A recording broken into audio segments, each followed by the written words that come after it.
It's getting kind of hard to ignore the headlines that talk about how many jobs are going to be lost and will be replaced with AI.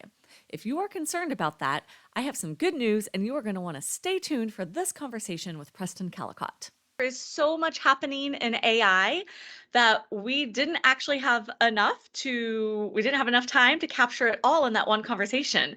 And so Preston was so gracious to be willing to come back for more and do it again so that we could finish up with the things that we were not able to touch on in the last conversation. So Preston, thank you again for the graciousness of your time and your expertise. And so there is so much happening. So why don't we dive right into, even since the last time that we talked, which was only a week ago, there has been some very interesting things happening. In particular, there is a group of leaders of AI or tech-driven companies who had a closed door session. And I think that in and of itself, the fact that it was a closed door session was very interesting. So can you kind of give us your hot take on that and some of the other most recent developments that have been happening? Sure, sure. So, yeah, daily there are massive things going on with AI. We always talk about exponential curve and the hype curve and all this, but this is now exponential. It's a double exponential, where almost major announcements that happen once every few years are occurring sometimes twice a day in this space. Wow. One of which was 20 some odd executives, names that you all recognize, Zuckerberg and Musk and the head of Google, on and on and on, met in closed door session with Congress about AI. And there's a good reason for closed door. The upside is amazing, and they don't mind publishing the upside. It's the downside that is scary. And when you hear the founders and you hear the folks who are leading the actual technical development of AI and ML and what we call AGI, artificial general intelligence, which is where we are at the moment, is we've passed the Turing test, which is a test about, can you distinguish between a human and a computer? Well, that was passed almost a year ago by Google Lambda, or Llama, I should say. So the Congress is meeting in closed door session with them. They're giving some indications that what was the outcome is a general agreement that we need to somehow control and moderate and mediate the development of AI. The problem is it's already out of the bag. So even though we have 20 execs that represent the massive players in AI, it's spread across the world as far as development. And China has the tools. God help us. North Korea has the tools. Uh, Open source code means that people have open source and they can develop their own large language models, LLMs as we call it, which is the basis of training these systems. And self-training AI uses LLMs to figure out how to interact with us. So it's out of the bag. There's a movement to try to start reining in some of the aspects of it. But once we gave access to AI to freely flow across the internet, we have no idea where it's embedded itself. It could embed itself elsewhere as part of its mission to collect data, right? And that's how these LLMs are actually self-learning, self-supervised, as we call it, versus trained by humans. We give it access to resources, and in some cases, AI has decided that the best way to go and do things is to replicate part of itself somewhere, right? So that's already happening. We can't pull it back. We can try to start creating a United Nations of AI and come to agreements across things, but there's always going to be bad actors, Yeah, right? absolutely. So the good news is there are amazing tools available. As in the last week since you and I last chatted, I think we were at 2,200 AI tools that I'm aware of. Now there's over 3,000 something. That's the rapid pace of tools that are available to do all sorts of things. Probably the way that your students might interact with AI is around social media, and phenomenal tools to be able to quickly post and have auto transcripts and have it segment all the videos with different angles, and all these things are now AI driven, which is eliminating all that burden. And as soon as I say those words, eliminating all that burden is also meaning eliminating a lot of jobs, Right. but it's also creating a lot of jobs. So it reminds me, I think in the last session we talked about Industry 4.0 and 5.0, and we're actually We didn't get to 5.0 yet, so I definitely want to have this conversation where we talk about Okay. the difference between 4.0 and 5.0 and where we're headed. So yes, absolutely. Sure. Talk about 5.0. So if 4.0, just to recap real quick, when automobiles first were in mass production, and there were automobiles in the late 1800s, right? 1870s, 1880s, et cetera. There were rudimentary handcrafted autos. And then, of course, Henry Ford appears and it's mass production. I think, forgive me on the dates, but somewhere around 1901-ish, there were 22 million horses that were used for labor, right? Pulling things, whatever it might be. New York alone had an ungodly number of horses in New York, which had all sorts of side effects like pollution, as you can imagine.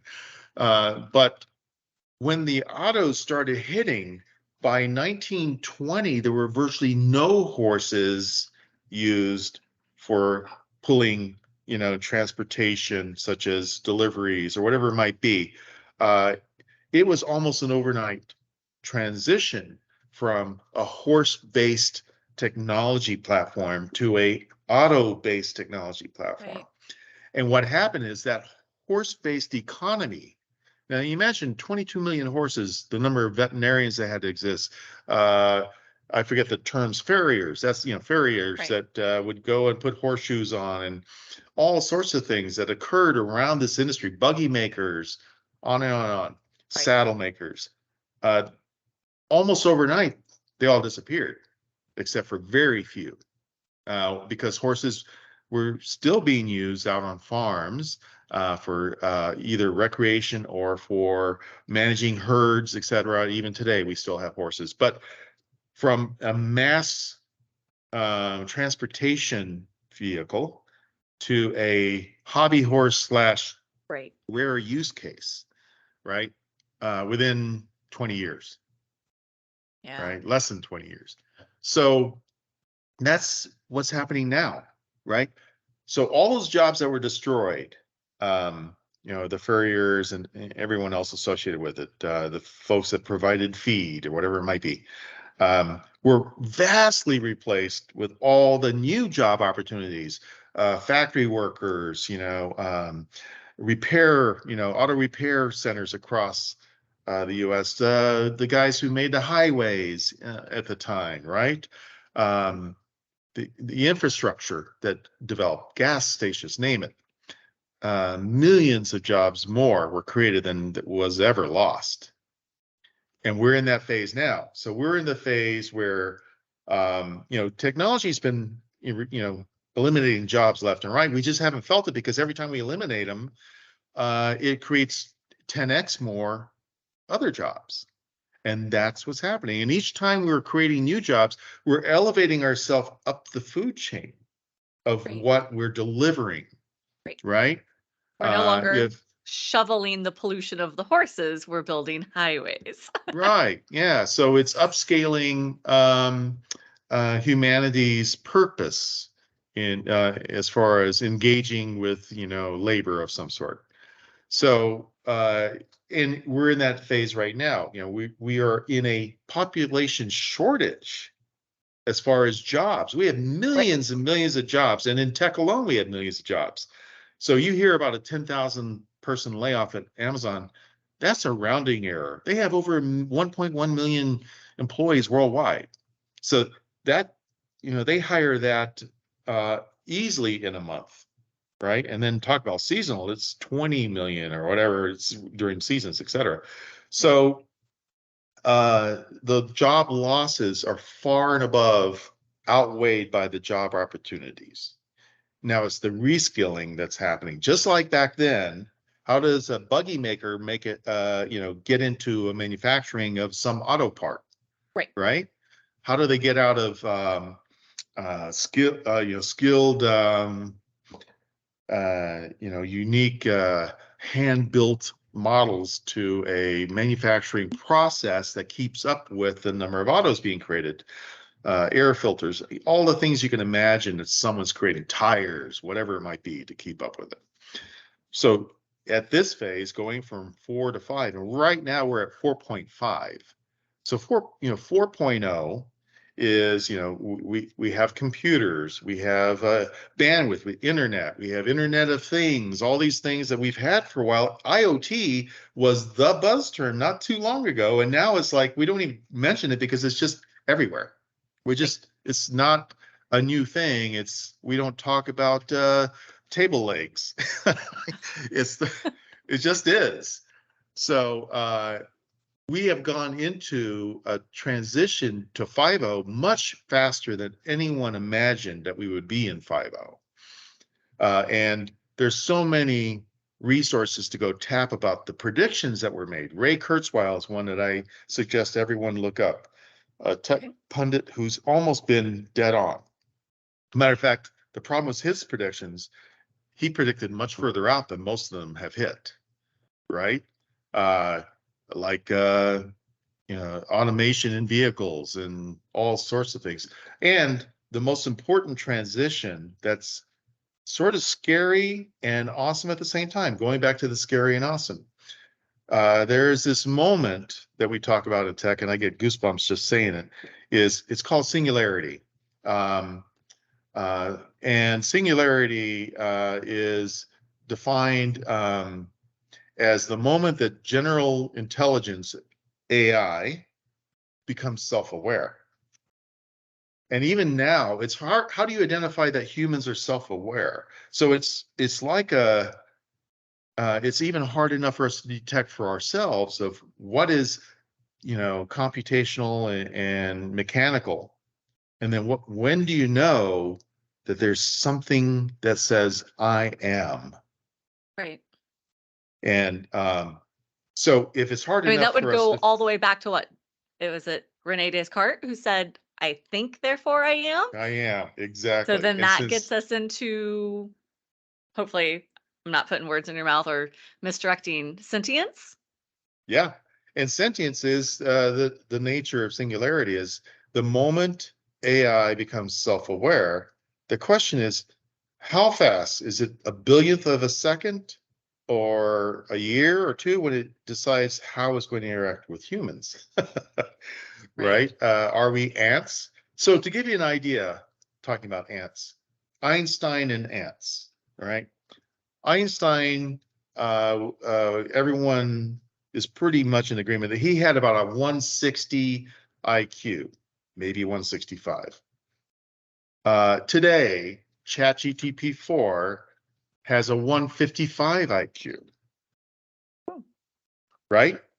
We expect it to be a billion times more by 2037.